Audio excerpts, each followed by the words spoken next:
You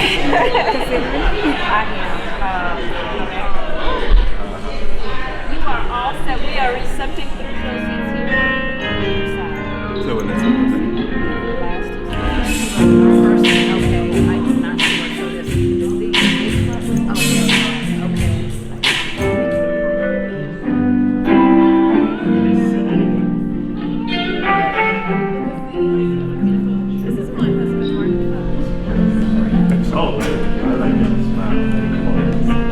You good, man? I say $5,000. She's looking at me. But I said, okay. So I sat down with him. He's a force young man. I sat down. He said, yes, sir. I was a little bit sorry. He said, no, you're a senator. I understand the hierarchy. Oh my goodness! That word? So did you meet Mr. Morgan? We have not. I did not. How are you, sir? I'm wonderful. How are you, sir? I'm doing great. Leonard Morgan. Oh, is he? Yes, this is Fire Chief. Listen, I gotta figure out which Fire Chief / Reverend. Let me put all of them. Most definitely. Okay, thank you. I think the only thing that I heard is that they're right here in this room. And you guys will definitely enjoy the evening that we have planned. Service is the rent that I owe. And when my sister told me that service is the rent that I owe, it really gripped my consciousness. It really arrested my spirits, because those of us who are humanitarians understand that pouring your life into other people is what's fulfilling in your life and existence. In fact, humanitarians have a unique calling by divinity, because you can see in others what oftentimes they cannot see in themselves. You can see potential later in others when oftentimes it's neglected by the very same person that has the talent and the potential. And your life's calling is to be able to get that potential up out of them so that they can walk into the fullness of their experience and stretch out that talent that is within each and every individual. It's because humanitarians have a unique way of seeing other people. We're able to see the humanity in other people. I think Marvin Sapp put it this way: you saw the best in me. And we see in other people that which calls us to place our time, our resources, and our energy in them in order that they might be able to give to the world that which divinity has placed on the inside of them. She is all about that in her role as the Vice Chancellor of Troy University, Phoenix City campus. So please give a hand to Dr. Roger Mims, our sponsor.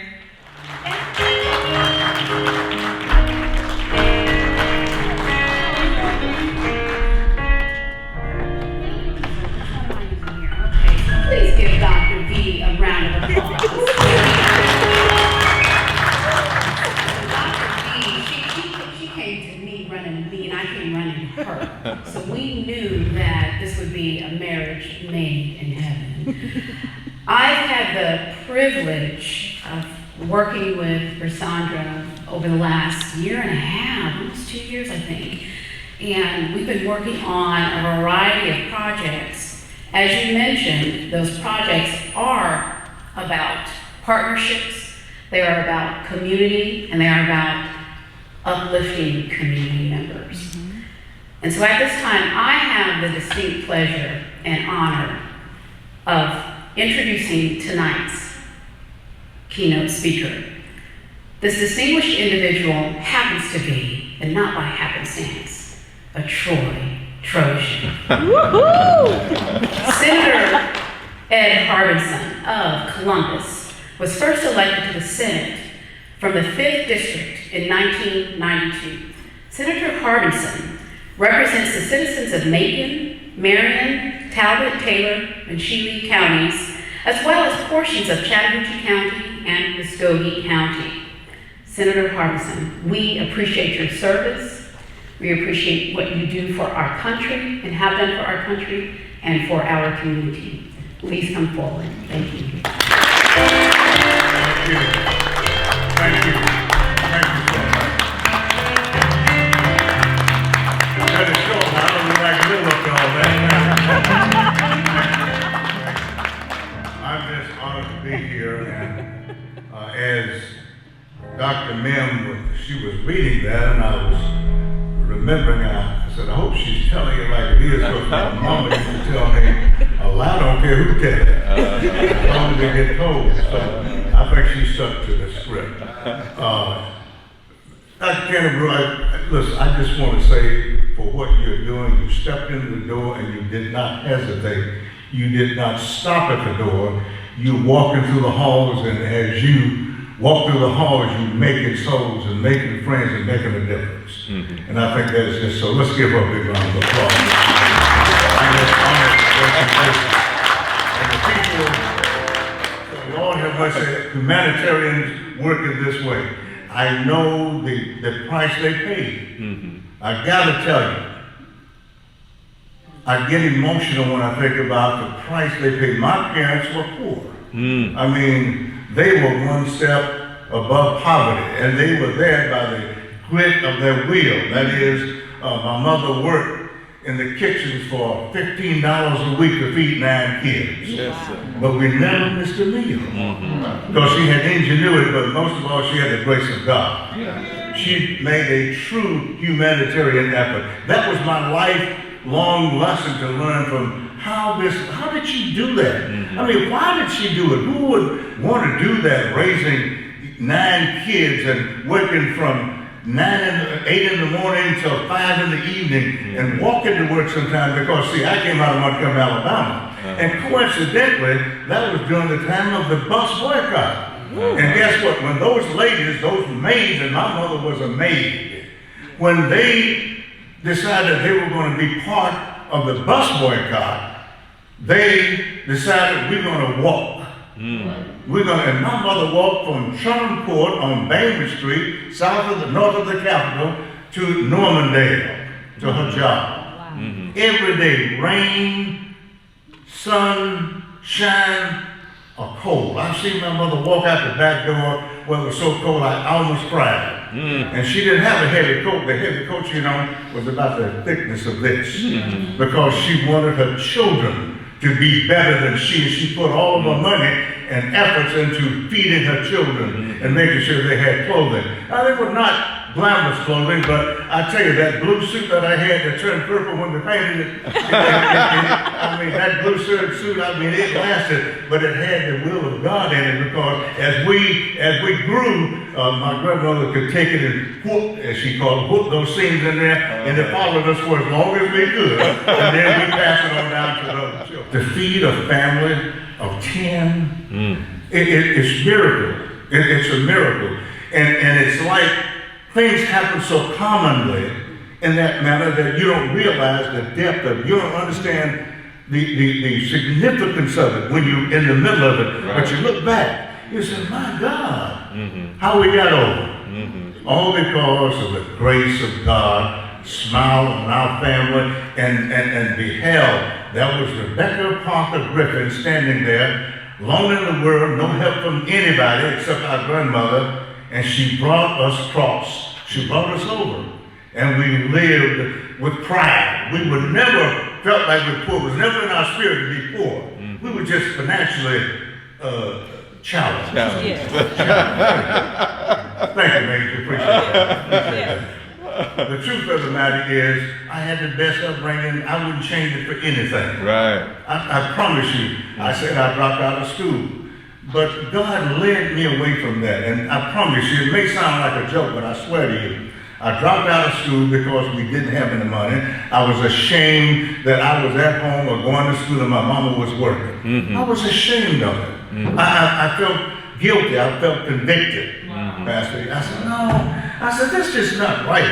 And I would watch, sitting in the back door some mornings and watch her walk across that pavement in Trinum Court, up the street and down the street and up all the way up to Union and all the way out to Normandale, or just, I said, that's just, man, that's my mama. I've got to do something. That's my mama right there. Fighting that cold wind out there. Walking in that rain or that, and because she didn't have a taxi and couldn't afford it. And then later on, the people in Montgomery decided to establish a transportation system with a dime. A dime, but you could ride anybody's taxi for a dime, because that was the way that they were trying to circumvent riding the bus and helping people who were not otherwise able to do so. But guess what? The law enforcement people, the powers that be in that city, outlawed it. They outlawed it to circumvent you being successful in that bus boycott that became the stereotype for civil rights movements throughout the world. They paid the price and they walked it and walked. As a matter of fact, you couldn't pass a person in Montgomery, Alabama. You couldn't pass a person in Montgomery and have a good conscience. You stopped and picked up everybody. You crowded up in there, you sit forward, you sit back, you know, that kind of thing. You know what I'm saying? Pastor Carl, you know what I'm saying? It's like you did the bed when we, maybe I don't think I should tell this. Go ahead and tell it. Now, we didn't have the 2 bedrooms. Don't get it twisted. And we had these boys, and we would sleep head to toe, head to toe, pallets. And we survived. We survived. But you know what? You had better keep that house clean. You were going to learn how to iron your clothes. You were going to learn how to wash your clothes. All because my mother was the first feminist, and she didn't know it, but she knows, I don't want you to be a burden on your wife, boy. Yes, ma'am. So we learned that I can iron. I can iron. I can sew what I need to sew. You know, in a minor kind of way. Right. All because of that contribution from that first humanitarian I knew, Rebecca Parker Griffin and Annabelle Minor. They were the people who set the standard for the prototype, the spiritual prototype for us, because my grandmother, Annabelle Minor, was so spiritual that when it thundered and lightning and it roared and you got scared and you didn't know what to do in the 10 top houses and the rain came down and the shack shook, and you better not talk. Be quiet. Be quiet while the Lord does his work. And we were quiet. Am I telling it? You tell it. You know, a lot of people tell it, so I got to tell it. I claim back side of the truth of the matter is, we got those lessons and those habits. I'm not ashamed of anything they taught me. They were not. So she grabbed her husband, and then she grabbed several other members of her organization and their sister organization, and they said they would be here to support me. And then there was, oh my God, my yoga family. I gotta call out my yoga family. Bert and Andres, please stand. These 2 individuals are always there for me. I don't care what I ask for. It's like, okay, what do you need? The Humanitarian Awards Gala, which is co-partnered with Georgia Vet Fest. And the CEO of Georgia Vet Fest is here with me now, and I would like to invite him to the stage so that he can present the 3 honorees for this year's Humanitarian Awards Gala. And please give him a big round of applause as he comes. Mr. Jordan. Humanitarian Award, presented to Senator Ed Harbison, Georgia General Assembly, 15th District. A humanitarian actively engages in promoting human welfare and social reforms and has no prejudice with human suffering on the grounds of gender, sexual orientation, religion, national divisions. A humanitarian's goal is to save lives, relieve suffering, and maintain human dignity in the aftermath of natural disasters or civil unrest. September 11th First Responders Appreciation Program, September 9th, 2022.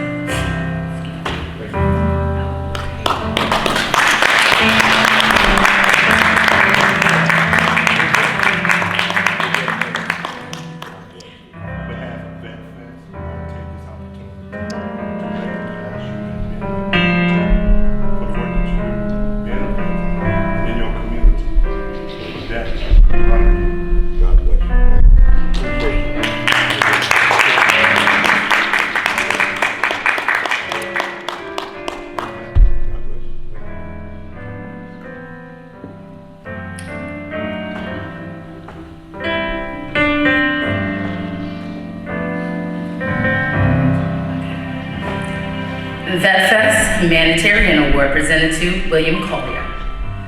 Milledgeville, Georgia Fire Department. A humanitarian actively engages in promoting human welfare and social reforms and has no prejudice with human suffering on the grounds of gender, sexual orientation, religion, or national divisions. A humanitarian's goal is to save lives, relieving suffering, and maintain human dignity in the aftermath of natural disasters or civil unrest. September 11th, First Responder Appreciation Program, September 9th, 2022.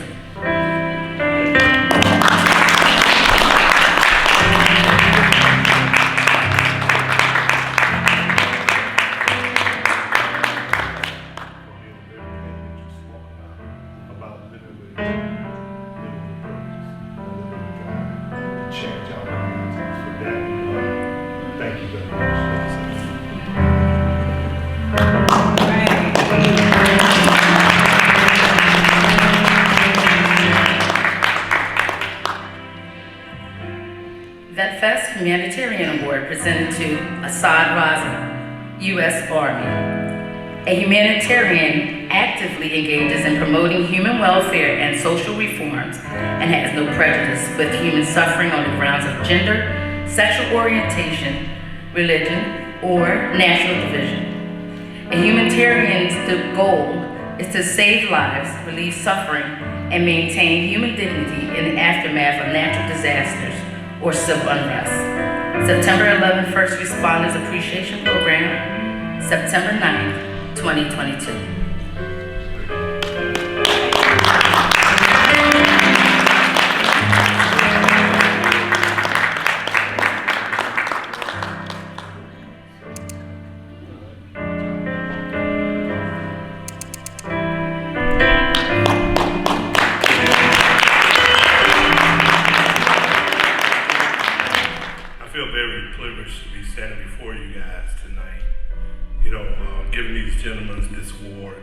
And this is after we just came from Atlanta in the city of South Fulton, where we gave out 7 awards like this. And it is to recognize the unsung heroes in our community. We have a campaign going, and it's called Heroes United. Heroes United is about honoring veterans as well as frontliners, essential workers. We're talking about the nurses, the teachers, the firemen, the policemen, the EMTs, the cashier, the truck drivers, for all of those who have kept this country moving forward in the wake of what we have been facing in this pandemic. And for that, we're truly grateful. So let's give honor to these 3 recipients for the work that they've done in this community and will continue to do. Thank you.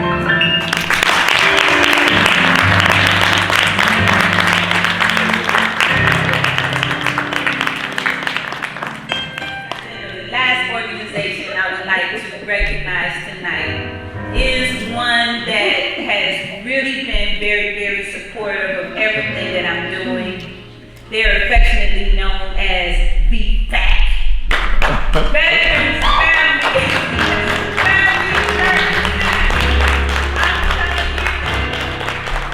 This organization has really showed up for me. They were vendors earlier during the self-care fest. And then they decided, hey, we're bringing friends and family, we're going to come on down, we're going to show up for your event, and we're going to continue to show you more love. Another organization that was introduced to me by Mr. Tony Calloway. So I guess you can see that this collaboration thing is real. And it is the way to go when you're looking to accomplish something great. So I will end my part of this meeting, or this special occasion, with not just words, but a little song. It goes a little something like this. What the world needs now is love, sweet love.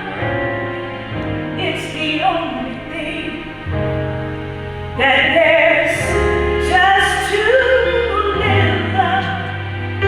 What the world needs now is love, love, sweet love.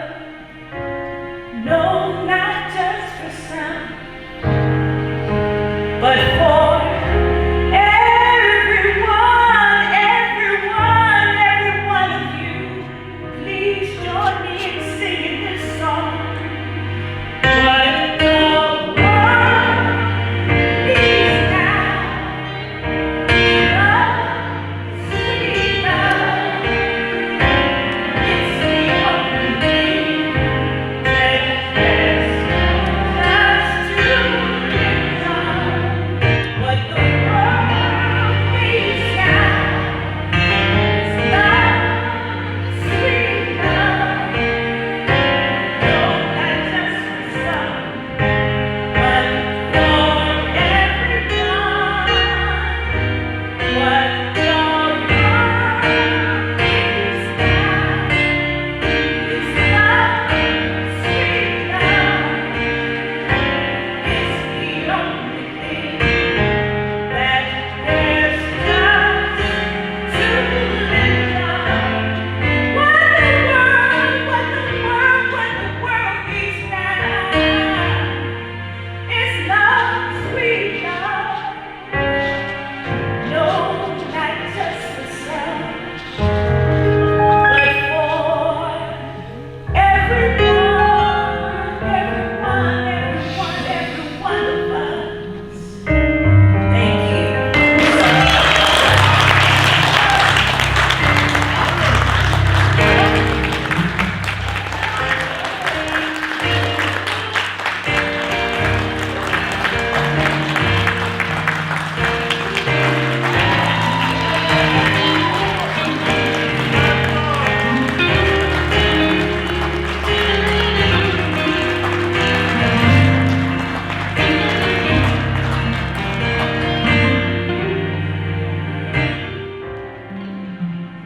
And now, I invite you to take a little stroll over to the bar.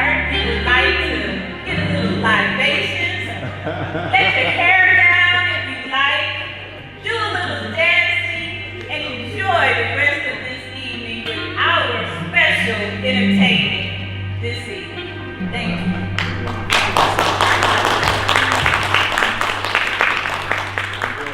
Please. Thank you so much. Anytime. Paula, I love that. What?